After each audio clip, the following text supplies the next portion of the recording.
सर्व साक्षी श्री साईबाबा.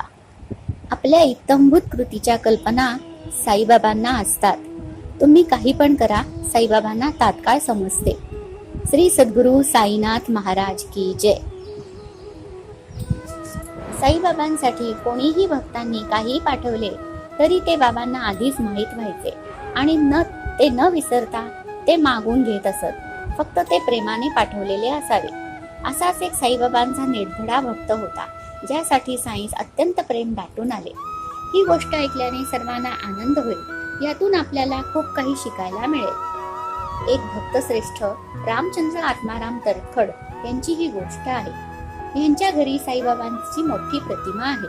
मोठा चंदनाचा देवारा आहे, जिथे ते पूजा करत असत. वांद्रे येथे राहणारे आत्माराम तरखड म्हणजेच बाबासाहेब तरखड खूपच पुण्यवान होते आणि त्यांचा मुलगा रामचंद्र तोही अत्यंत भक्तिभावाने साईबाबांची पूजा अर्चा करीत असे. रोज नित्यनेमाने तो देवाऱ्यात पूजा करून साईबाबांना खडीसाखरेचा नैवेद्य न चुकता दाखवायचा. एकदा त्याची आई शिर्डीला जायला निघाली. तिच्या सोबत मुलानेही जावे अशी बाबासाहेब तरखडांची इच्छा होती.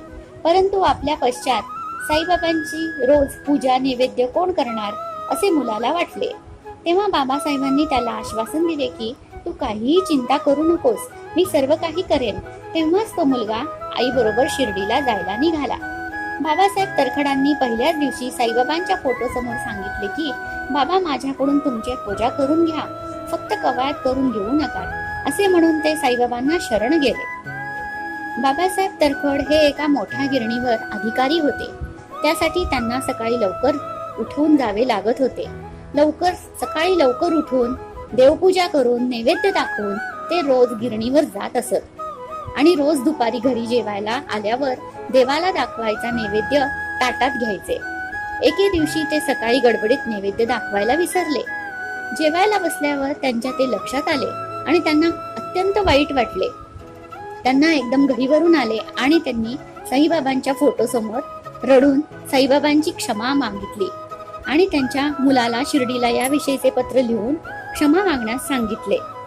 इकडे शिर्डीमध्ये जेव्हा आई आणि मुलगा दुपारी साईबाबांच्या दर्शनाला गेले तेव्हा साईबाबा त्यांना म्हणाले, आई, आज मी घरी गेलो तेव्हा घरचा दरवाजा बंद होता, तरी मी आत प्रवेश केला, पण मला खायला मिळाले नाही. मी उपाशीच परत आलो. मालक घरी मिळाला नाही.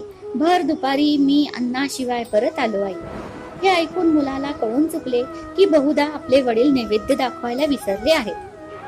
ते लक्षात आल्यावर मुलगा तात्काळ बाबांना म्हणाला, बाबा, मला लगेच घरी जाऊ द्या.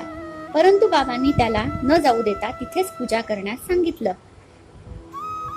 आणि त्याच दिवशी मुलानेही सविस्तर पत्र लिहून वडिलांस वांद्रे इथे पाठविले. इकडील पत्र तिकडे गेले आणि तिकडील पत्र इथे शिर्डीला आले. ते पत्र वाचून मुलाला अत्यंत आश्चर्य वाटले. त्याच्या डोळ्यातून घळाघळा अश्रू वाहायला लागले आणि तिकडे वडिलांचेही अंतःकरण भरून आले. असा हा साईबाबांचा खेळ बघून कोणाला बरं प्रेम वाटणार नाही?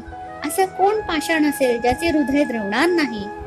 असे आपले साईबाबा सर्वांच्या हृदयात वास करतात आणि म्हणतात, जो जो मज भजे जैशा जैशा भावे, तैसा तैसा पावे मीही त्यांसी. श्री सच्चिदानंद सद्गुरु साईनाथ महाराज की जय.